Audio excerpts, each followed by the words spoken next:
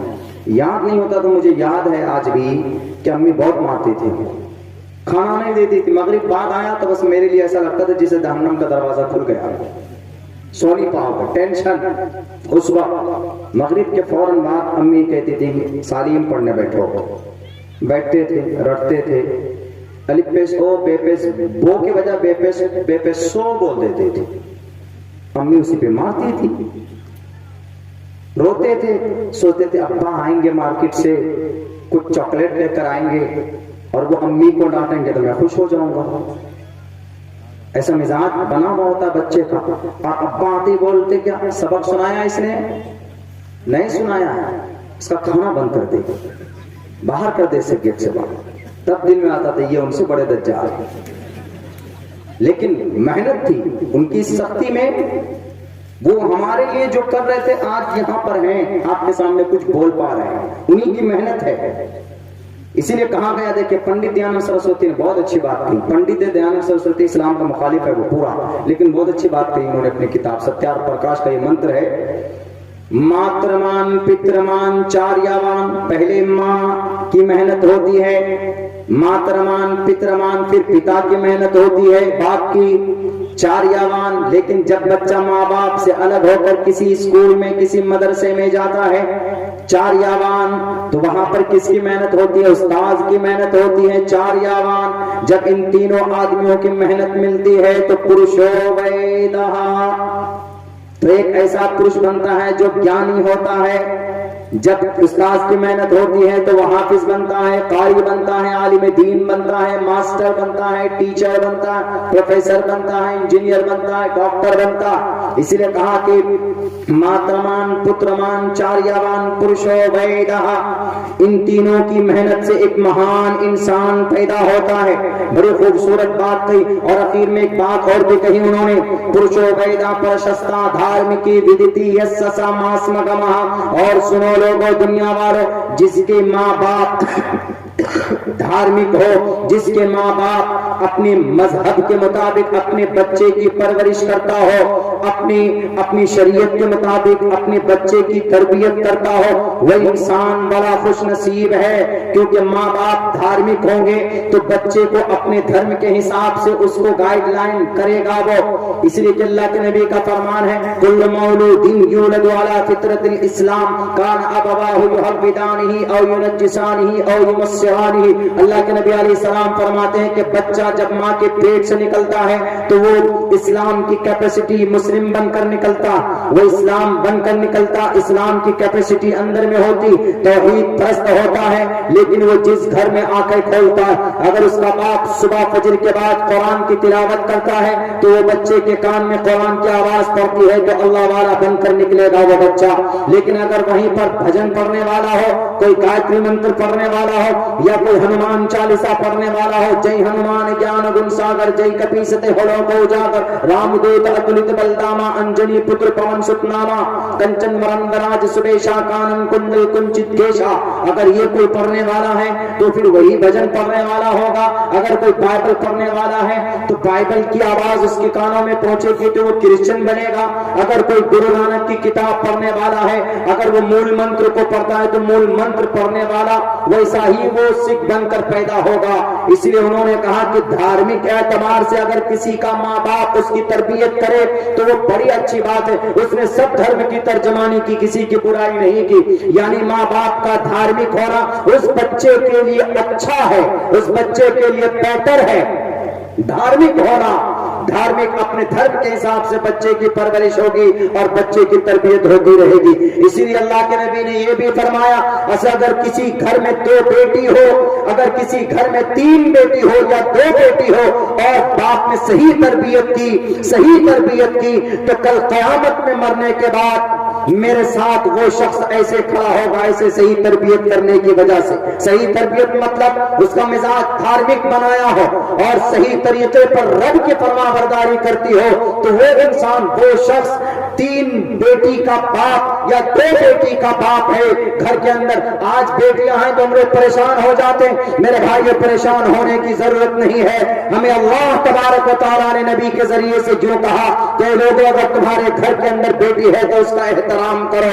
وہ تو دنیا والے جھوٹ بولتے کہ بیٹی بچاؤ بیٹی پڑھاؤ، حالانکہ خود ہی وہ بیٹیوں کا احترام نہیں کرتے ہیں. اسی خود اتر پردیش میں ہماری سماج کی کئی بیٹیوں کی عزت لوٹ لی جاتی ہے. کئی نیتا لوگ اپنے پاور کو دکھا کر اس کے ساتھ بلاکار کرتے ہیں، اپنے پاور کا استعمال کر کے اور اس کو تیزاب ڈال کر ان کی ہڈیوں کو جلا دیا جاتا ہے. جناب دنیا کے نمانون ہمارے پورے بھارت کے اندر انکاؤنٹیبل بچیاں ایسی ہے جو اپنی عزت کو بیچ کر راتوں کو اپنی عزت فروخت کرتی ہے، تب جا کر صبح ان کا چولہا جلتا. کہاں گئے میرے بیٹیوں کو بچانے کی بات کرنے والے؟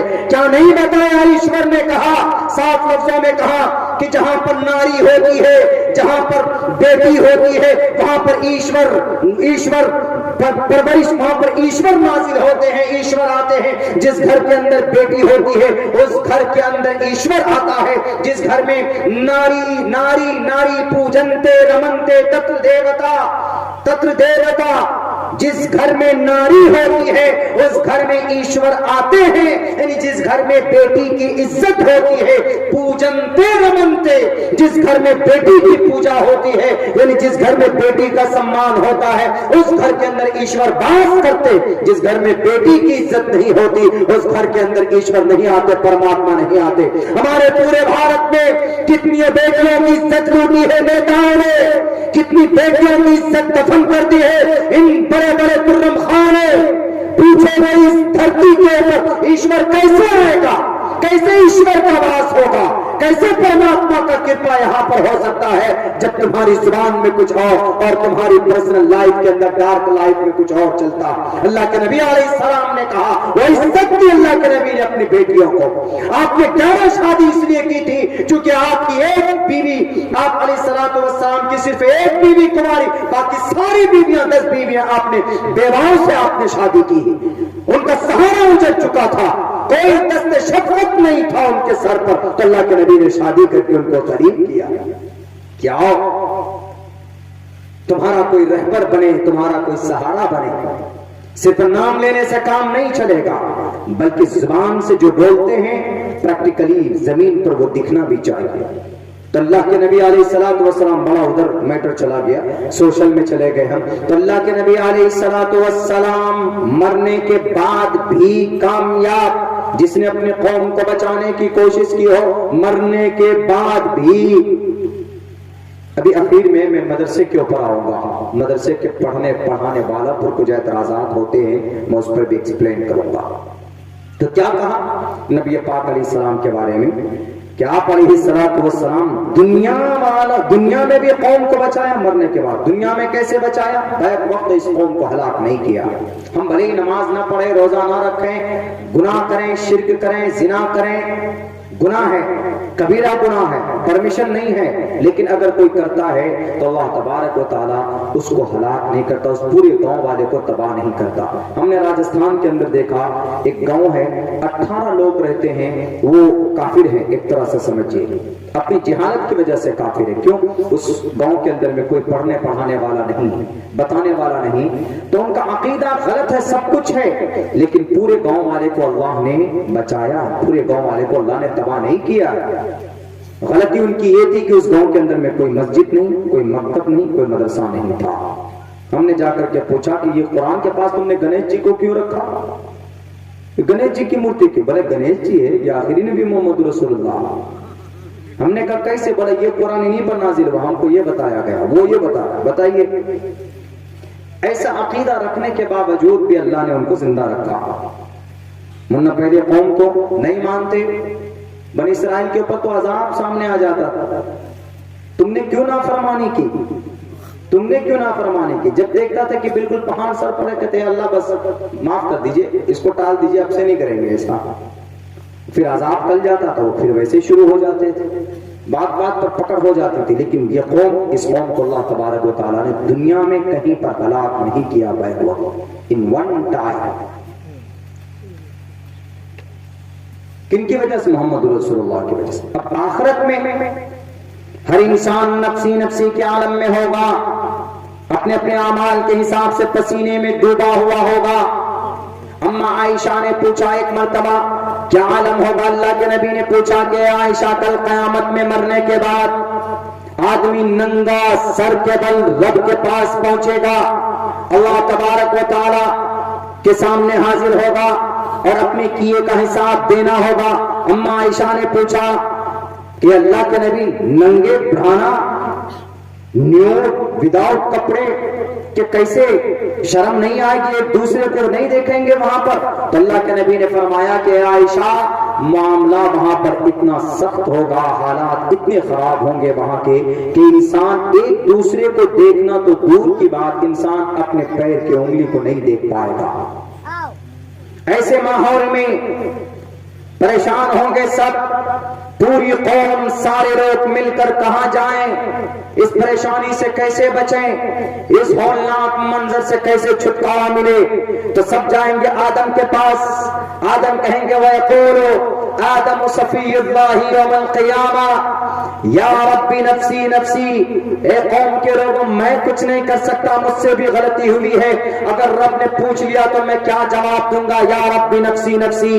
اس کے بعد پھر نوح کے پاس آئیں گے، وَيَقُولُ نُوحُ نَجِيُّنَا وَيَقُولُ نُوحُ نَجِيُّنَا یوم القیامہ یا ربی نفسی یا ربی نفسی۔ حضرت نوح علیہ السلام بھی کہیں گے میں کچھ نہیں کر سکتا، جاؤ تم کسی اور کے پاس۔ لوگ پہنچیں گے ایک نبی کے پاس، کبھی داؤد کے پاس، کبھی سلیمان کے پاس، کبھی عیسیٰ کے پاس، کبھی موسیٰ کے پاس، کبھی یوسف کے پاس، وَيَقُولُ کبھی ابراہیم کے پاس، وَيَقُولُ ابراہیم خلیل اللہ یوم القیامہ یا رب نفسی نفسی، وَيَقُولُ داؤد خلیفۃ اللہ یوم القیامہ یا رب نفسی یا رب نفسی، وَيَقُولُ موسیٰ کلیم اللہ یوم القیامہ یا رب نفسی یا رب نفسی۔ سارے لوگ پریشانی کے عالم میں مبتلا ہوں گے، نفسی نفسی کا عالم ہوگا، کوئی کسی کا پرسان حال نہیں ہوگا۔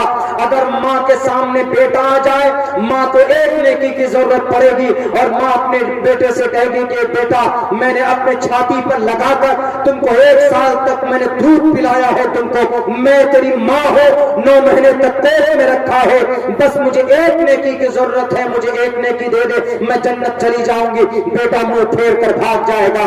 شوہر بیوی کا نہیں، بیوی شوہر کے، کوئی کسی کا کام نہیں آنے والا۔ یوم یفر المرء من اخیہ وامہ وابیہ وصاحبتہ وبنیہ لکل امرئ منہم یومئذ شأن یغنیہ، وجوہ یومئذ مسفرہ ضاحکۃ مستبشرہ ووجوہ یومئذ علیہا غبرۃ ترہقها قطرہ اولئک هم الکفرۃ الفجرہ۔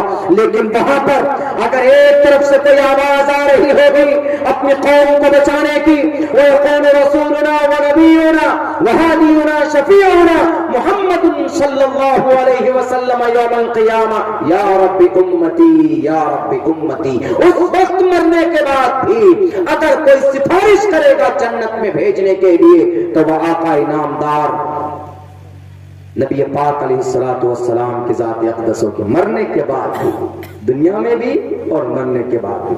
دیکھیے ہم لوگ کبھی سوچ نہیں سکتے، انگریز نے کتنی مالی باتیں نکالی، بتائیے انگریز ہے، اسلام سے قرآن سے پڑھ کر اس کو پنیہ نہیں ملنے والا ہے، لیکن پھر بھی انہوں نے کیا کہا کہ دونوں اعتبار سے جس نے اپنی قوم کو بچایا ہو، دونوں اعتبار سے، دنیا میں بھی ہلاک ہونے سے بچایا اور مرنے کے بعد بھی، اسی لیے اس نے یہ آیت باضابطہ لکھی وَمَا أَرْسَلْنَاكَ إِلَّا رَحْمَةً لِّلْعَالَمِينَ، وَمَا أَرْسَلْنَاكَ إِلَّا رَحْمَةً لِّلْعَالَمِينَ، دونوں جہان کے لیے رحمت بنا کر بھیجے گئے۔ رحمت ہی تو ہے جن کے صدقے میں آج یہ قوم زندہ ہے، مرنے کے بعد بھی جنت ہم جائیں گے تو انہی کے صدقے میں جائیں گے، ان کی سفارش، ان کی دعاؤں سے۔ نئے نئے القاب سے جناب دعا کریں گے نبی پاک علیہ السلام، نئے نئے الفاظ، اس سے پہلے کبھی وہ الفاظ اللہ کے نبی علیہ السلام کا زبان پر نہیں آئے ہوں گے۔ پڑھیا بخاری کے اندر میں موجود ہے روایت، شیخ ثانی نے بڑی تفصیل کے ساتھ اس پر بات کی تھی، ہمیں وہ مضمون آج بھی یاد ہے۔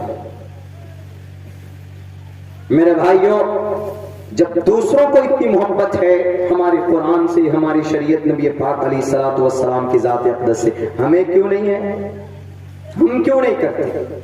اسی لیے تو لوگ ہم اللہ کے نبی علیہ السلام کی ذات پر اعتراض کرتے ہیں، حالانکہ نہیں کرنا چاہیے۔ ہمارے ہندو بھائیوں کی ایک کتاب میں بہت خوبصورت ایک منتر ایک اور ہے، ادارا سرو ایویتے گیانی تاتمیو مہیمتم آستتہ صحیح یکتاتما مامیوا متمام گتم ان یجم پرچچامیوم ستتتو تو یجم آخری زمانے میں آخری شریعت لانے والے، آخری زمانے میں آخری شریعت لانے والے، یعنی ان کی جو شریعت ہوگی آخری زمانے میں وہ فل اینڈ فائنل، اس کے بعد کچھ نہیں۔ یجم پرچچامیوم ستتتو تو نبوستی کبریتم پرویم گتم کستت بھارتی۔ اے دنیا کے منشو، اے دنیا کے انسانوں سنو، مسلمانوں کو نہیں کہہ رہے، ہمارے ہندو بھائیوں، اگر آپ کے کانوں میں آواز جا رہی ہے تو غور کیجئے گا، شریمد بھگوت گیتا 7ویں ادھیائے کا 18واں 19واں شلوک ہے، یجروید کا بھی ایک منتر ہے، یجم پرچچامیوم، یجم جیسے ہم لوگ عربی میں بولتے ہیں اعبدو عبادت کرو، تو یہاں پر ہے یجم بھکتی کرو، یجم اپویشتو امر ہے، سنسکرت میں امر آرڈر جیسے دیتے ہیں، تو ہم لوگ تو ایسے عربی میں اقیم الصلاۃ نماز قائم کرو، قل کہو بولتے ہیں، اذهب جاؤ، اضرب مار، ایسے آرڈر دیتے ہیں، تو سنسکرت میں آخر میں او کا ماترا بڑھا دیتے ہیں، جیسے پیبھتو، اپویشتو، لکھتو لکھو، اپویشتو بیٹھو، پیبھتو پیو، جلم تو بھیتو، اسی سے ہے کہ پانی دیکھ کر پیو، انتم مہارشی کی سنت دیکھ کر پیو، تو یہاں پر کہا گیا یجما ہو، یجم او کا ماترا ختم کر دیا شوق کی وجہ سے، یجم پرچچامیوم، اخیر زمانے میں طریق عبادت وہ کرو، وہ بھکتی کرو، بھکتی، یجم سے اگر کوئی بھکتی کرتا تو اس کو کیا بولتے ہیں؟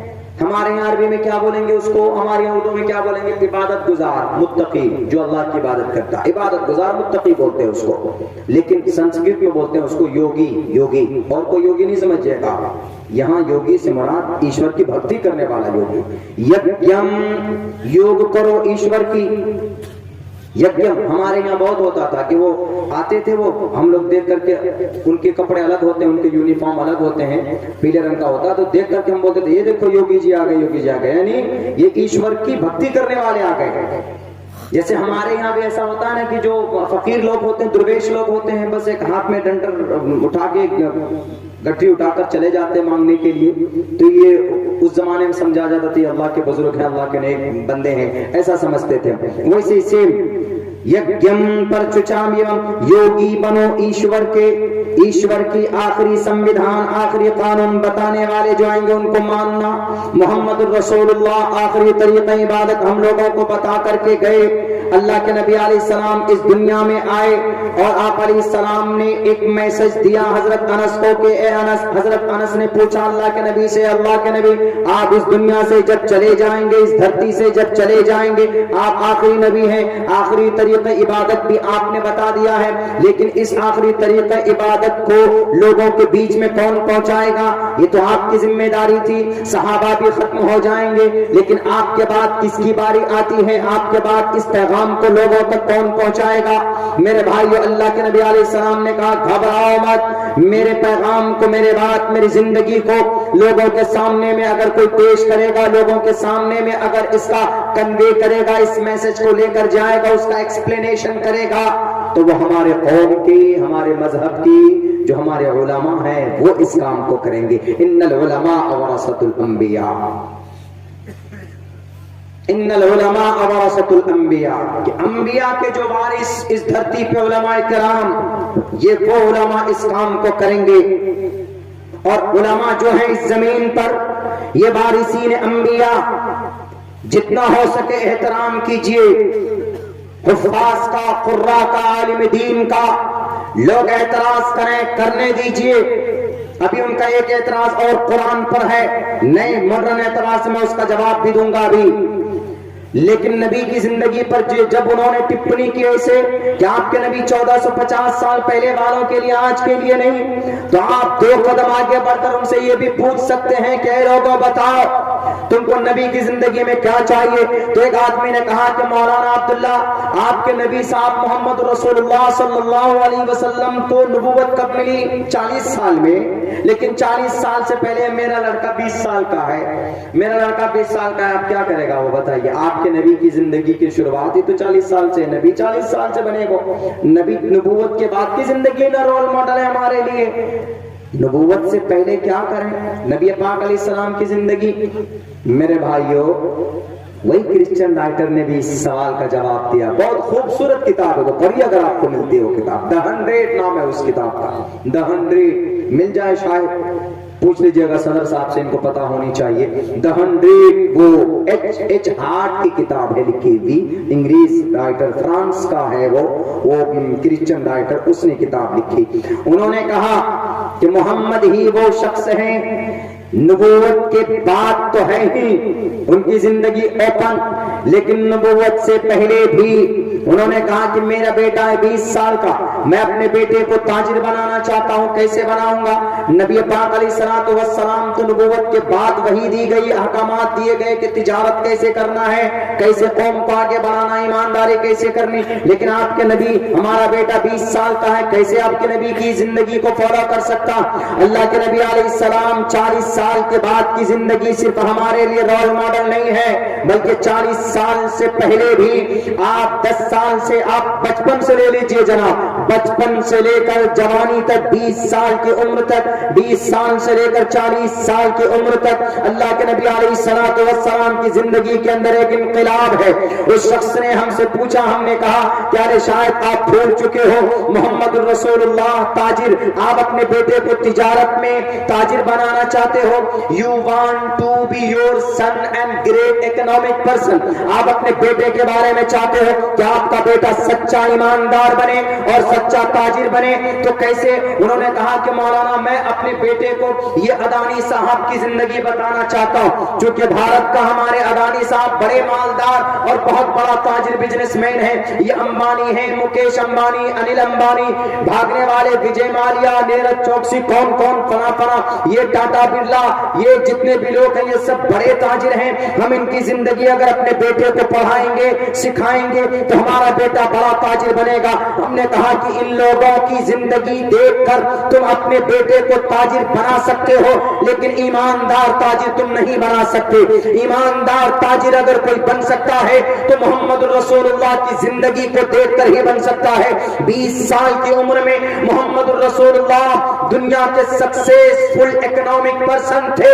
20 سال کی عمر میں محمد رسول اللہ اپنے علاقے کے، اپنے سماج کے کامیاب ترین تجارت من تاجر مانے جاتے تھے۔ اسی وقت میں آپ کو یہ خطاب دیا گیا تھا، امین کا خطاب دیا تھا صاحب بن قیس مخزومی نے۔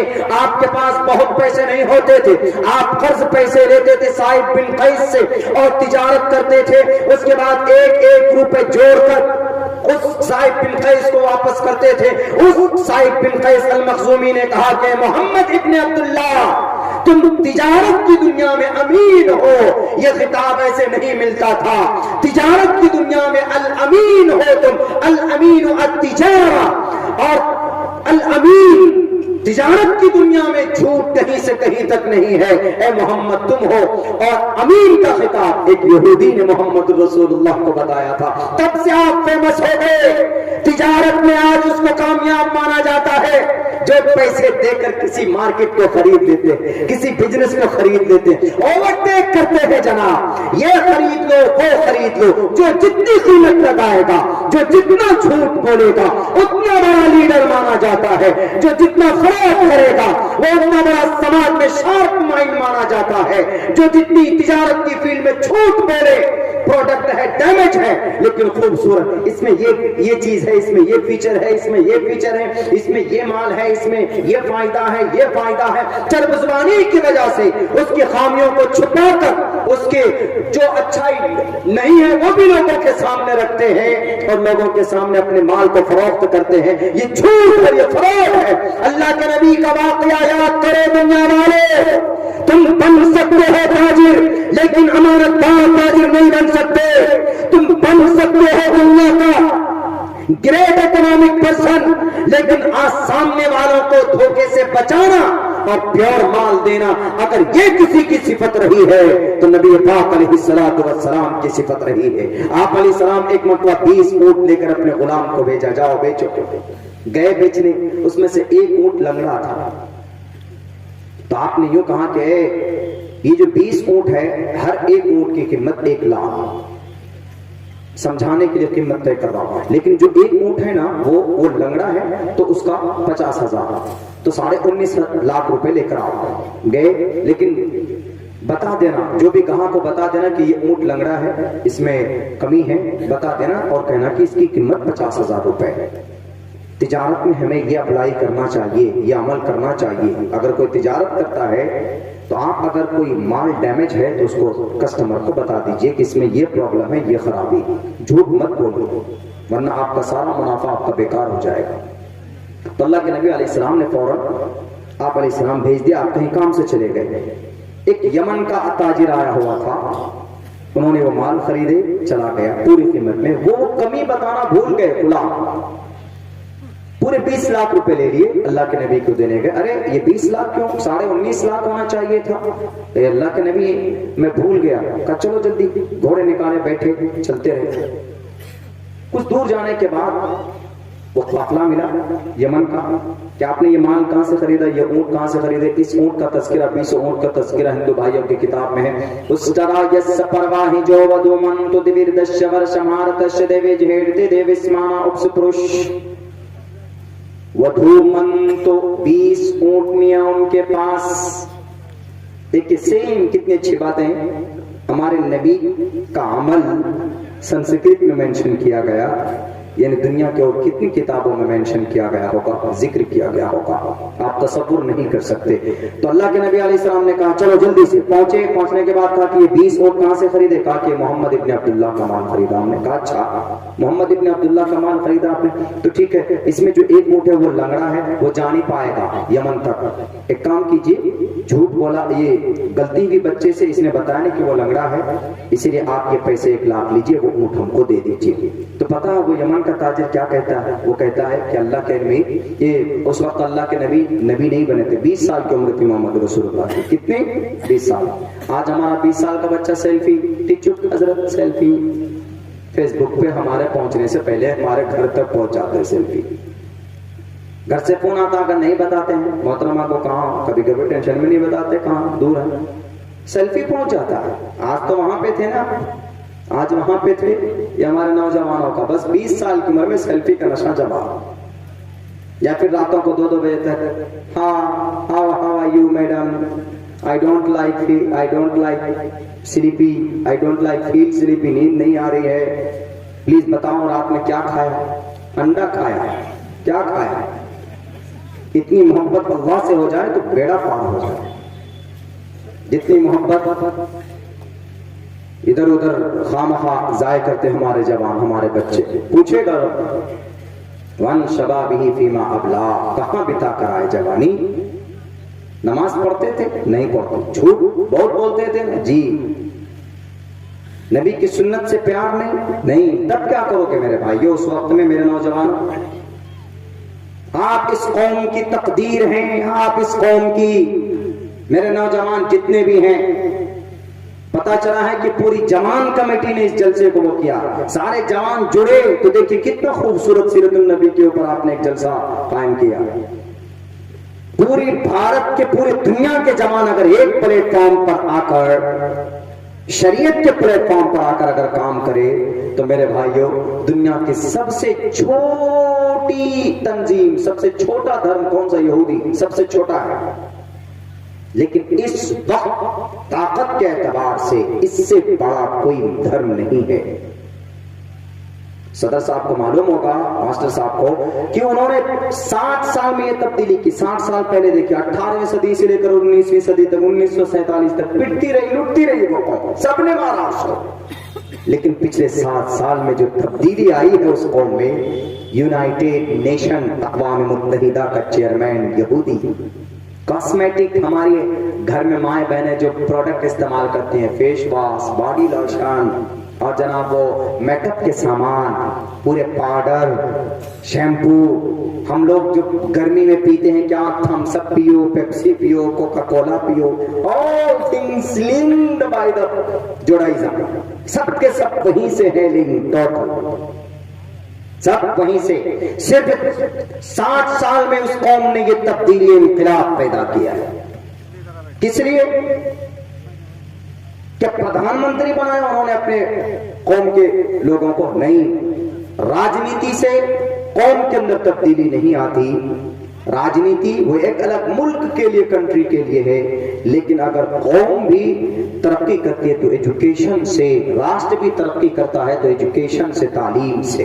ڈاکٹر اے پی جے عبد الکلام پڑھے لکھے نہیں ہوتے تو میرے بھائیو بتاؤ کیا آج کے زمانے میں ہمارا بھارت کے پاس 5 میزائل ہوتا؟ نہیں ہوتا۔ اگر ٹیپو سلطان پڑھے ہوئے نہیں ہوتے تو ٹیپو سلطان کا کوئی میزائل بنا ہوا ہوتا وہاں پر جرمنی کے اس میں میوزیم میں۔ ٹیپو سلطان پڑھا لکھا تھا۔ اور میرے نوجوانوں، میں تو کہتا ہوں کہ اللہ کے نبی کے بعد، ہمارے علماء کے بعد، آپ اگر کسی دنیا دار، کسی لیڈر کو اگر اپنا آپ پیشوا بنانا چاہتے ہیں، رہبر بنانا چاہتے ہیں، یعنی ہمارے علماء کے بعد، علماء سے پہلے سارے ہیں آپ کے رہبر رہنما بننے کے لائق۔ آپ کسی کی زندگی دیکھیں، ہاں بھائی بہت اچھی زندگی گزر رہی ہے نبی کی سنت کے مطابق، بھائی آپ ان کو اپنا آپ گرو مان لیتے ہیں۔ لیکن اگر دنیاوی اعتبار سے کسی بادشاہ کو، دنیاوی اعتبار سے کسی لیڈر کو اگر آپ فالو کرنا چاہتے ہو تو ٹیپو سلطان کو فالو کرو، یا پھر اورنگزیب رحمت اللہ علیہ کی زندگی کو فالو کرو۔ دینداری کے اعتبار سے کیوں؟ اتنا مہان ہونے کے باوجود بھی میرے نوجوانوں، میری نمازیں قضا ہو جاتی، بڑے بڑے عالم دین کے، بڑے بڑے متقی لوگوں کی نماز قضا ہو جاتے، لیکن بھارت کے اندر ایسے ایسے راجا مہاراجا گزرے ہیں جو حکومت ایک ہاتھ پر تھی لیکن شریعت کو کبھی انہوں نے چھوٹنے نہیں دیا۔ یاد کیجئے 1790 میں ایک مسجد کی بنیاد ڈالی گئی، کہاں؟ سری رنگا پٹنم، میسور میں۔ میں پورا واقعہ نہیں بیان کروں گا، ابھی چونکہ ایک پروگرام تھا 13 تاریخ کو مہاراشٹر میں، اس لیے میں بول رہا ہوں ان کے بارے میں، انہی کے بارے میں تھا کہ ٹیپو سلطان شیر ہندوستان، تو انہوں نے 1790 میں ایک مسجد کی بنیاد رکھنی چاہیے، سارے علماء کو بلایا، سارے لوگوں کو بلایا، سارے متقی، نواب، خان، پٹھان، جتنے سب کو بلا کر دعوت دے کر کہا کہ آج ہم ایک مسجد بنانا چاہتے ہیں یہاں پر، لیکن میری ایک کنڈیشن ہے کہ اس مسجد کی بنیاد وہی ڈالے کہ جس کی کبھی بھی جو صاحب ترتیب ہو۔ صاحب ترتیب کس کو بولتے ہیں؟ جس کی فرض نماز کبھی قضا نہ ہوئی ہو، جماعت کے ساتھ اس نے نماز پڑھی ہو، فرض نماز کبھی قضا نہ ہوگی اس کی۔ کب سے؟ جب سے وہ بالغ ہوا، تب سے لے کر اس کی اس عمر کی پڑاؤ تک جہاں تک وہ ہے زندہ۔ کتنی بڑی بات ہے، بہت مشکل عمل ہے، کتنی بڑی کنڈیشن پر بڑے بڑے علماء کرام ہیں ان کے دربار میں ہیں۔ ٹیپو سلطان کہتا ہے کہ ہے کوئی نہیں آگے بڑھا، کیوں؟ کسی نہ کسی کی نماز قضا ہو گئی تھی۔ تو ٹیپو سلطان خود آگے بڑھا اور بنیاد رکھی، اور انہوں نے یہ کہا کہ جب سے میں بالغ ہوا ہوں تب سے لے کر آج تک میری فرض نماز کبھی قضا نہیں ہوئی۔ ٹیپو سلطان، بھارت کے اندر تاریخ ہے، نفرت کی نگاہ سے دیکھنے والے ٹیپو سلطان کو بہت نفرتیں کرتے ہیں آپ، کیجئے، لیکن یاد کیجئے کہ ایگریکلچر لون آج دیا جاتا ہے بینک کے ذریعے، یہ کن کا وجود میں لایا ہوا؟ ٹیپو سلطان کا۔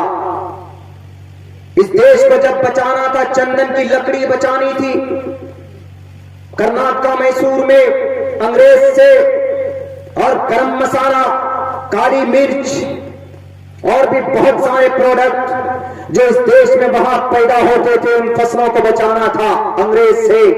تو انہوں نے خط لکھا نظام دکن کو، ایک حکومت، انہوں نے کہا کہ ہم تمہارا ساتھ نہیں دیں گے۔ دوسرا خط لکھا انگریز کو کہ ہم تم سے لڑنا نہیں چاہتے، تم ہمیں آزادی دو مکمل، لیکن تجارت تم کو اگر کرنا ہے تو میرے ساتھ کرو، چندن کی لکڑی اور گرم مرچ اور کالی مرچ اور گرم مسالہ مجھ سے خریدو۔ ٹیپو سلطان نے کہا ورنہ میں تم کو عوام سے لینے نہیں دوں گا۔ اور تیسرا خط لکھا انہوں نے کس کو؟ مراٹھا سینا کو، کہ آپ بھی تو ہمارے دیش واسی ہیں، آپ بھی بھارت کے بھارت واسی ہیں، پوچھو کبھی نہیں بولتے مراٹھا سینا کو کہ تم نے غداری کی؟ ان تینوں نے تو خط لکھے کیا یہ آپ ہماری مدد کیجئے انگریز کے خلاف لڑنے کے لیے۔ انگریز ان دونوں سے مدد مانگی انگریز کے خلاف لڑنے کے لیے، لیکن میرے بھائیوں کوئی مدد کے لیے میدان میں نہیں آیا، کوئی نہیں آیا۔ چار باطل طاقت، ادھر سمندر، ادھر تین باطل طاقت، اور ظلم تو یہ کہ یہ تینوں آ کر مل گئے، ایک ساتھ مل گئے، بیچ میں ایک ٹیپو سلطان۔ لیکن وہ ٹیپو سلطان کہ جب ان کی یہاں پر گولی لگی تھی، یہاں پر گولی لگ کر یہاں آ کر گولی اٹک گئی تھی ان کی، تو اس کے بعد بے ہوش ہو کر جب وہ گر گئے تھے تو ایک انگریز گیا، ان کے تلوار میں موتی کا ایک وہ ٹکڑا لگا ہوا تو اس کو لوٹنے کے لیے، اس کو چھیننے کے لیے اس زور سے وار کیا ہے ٹیپو سلطان نے کہ اس کا سر قلم کیا، بیچ میں 5 اور آئے، 5 کا اور سر قلم کیا۔ میرے نوجوانوں، سیلفی کے لیے آپ کے بڑے موبائل میں ہاتھ اٹھ جاتے ہیں، لیکن اپنے بازوؤں میں آپ کے پاس طاقت ہے کس کے لیے؟ اللہ کی عبادت کے لیے۔ آپ کے بازوؤں میں طاقت ہے کہ کبھی دشمن ہمارے ملک میں حملہ کرے گا تو ہم اپنے ملک کی اور اپنی شریعت کی رکشا کریں گے۔ کیوں نہیں آپ اپنی باڈی کے اوپر دھیان دیتے؟ ہمارے نوجوان تو بہت سارے نوجوان مستزنی کی بیماری میں مبتلا، کھائیں گے، کھانے کا کوئی لمٹ نہیں، اپنی صحت کے بارے میں نہیں سوچیں گے، اپنی زندگی کے بارے میں نہیں سوچیں گے۔ آپ ٹیپو سلطان سے زیادہ عیش کی زندگی نہیں گزاری ہوگی آپ نے، لیکن ابا کے انتقال کے بعد 20-21 سال کی عمر میں ان کی بیعت وقت ان کا 2 نکاح ہوا تھا، بیعت وقت ان ون ٹائم، یہ بھی تاریخ میں گواہ۔ اور یہ ٹیپو سلطان وہ مرد مجاہد، دنیا نے آج تک کسی ماں نے ایسا یودھا پیدا نہیں کیا اپنے کوکھ سے جیسا یودھا ٹیپو سلطان تھے۔ ایک وقت میں دونوں ہاتھ سے اگر کوئی تلوار چلانے والا یودھا بھارت کی دھرتی میں، بھارت کی اتہاس میں ہے تو اس کا نام آتا ہے شیر ہندوستان فتح علی خان ٹیپو سلطان کا نام آتا ہے۔ جس دن شہید ہوئے اس دن بھی صبح فجر کی نماز پڑھ کر 1.5 پارہ تلاوت کر کے تب گھوڑے پر بیٹھ کر انگریز کے مقابلے کے لیے گئے تھے۔ آج ہمارے نوجوانوں کی زندگی سے نماز غائب ہو جانا ہے، ہمارے نوجوانوں کی زندگی سے۔ اللہ کے نبی علیہ الصلوۃ والسلام کو علماء کرام اور اللہ کے نبی جب جانے لگے تو کہا کہ نہیں، یہ علماء ہمارے سب کچھ ہیں، یہ علماء ہمارے میرے جانے کے بعد میں ہماری شریعت کی رکشا بھی کریں گے، لوگوں کو اس کے بارے میں بتائیں گے بھی۔ اور ان کے بارے میں کہا گیا، یہ منتر کہا گیا، ادارا سروے ویتے جانی تاتمے ومیمتم آستتا صحیح تاتما مامے وامتمام گتم۔ اے لوگوں، تمہارے بیچ میں جو سخی لوگ ہیں ان کا سمان کرو، لیکن تمہارے گاؤں میں، سماج میں جو گرو لوگ ہیں، جو گیانی لوگ ہیں، یہ میسج سب کے لیے، صرف مسلمان کے لیے نہیں، جو تمہارے بیچ میں گرو لوگ ہیں، جو گیانی لوگ ہیں، ادارا سرو ایویتے جانی تاتمے ومیمتم، جو تمہارے بیچ میں گرو ہیں جن کو ایشور کا گیان ہے، اگر عالم ہے تو اللہ کا گیان ہے، تو کیا کہا جاتا ہے اس شلوک کے اندر؟ ان کا سمان کرو۔ کیوں؟ اس لیے سمان کرو کہ گویا اس میں اگر میرا گیان ہے تو گویا کہ میں اس کے اندر ہوں۔ اگر کوئی عالم دین ہے تو اس میں گویا کہ اللہ کی جانکاری ہے تو اللہ اس میں ہے، سمجھانے کے لیے بتا رہے ہیں وہ۔ اسی لیے اس دھرتی پر کسی کو ٹارگیٹ مت کرو، ٹوپی اور داڑھی دیکھ کر سب کا سمان کرو۔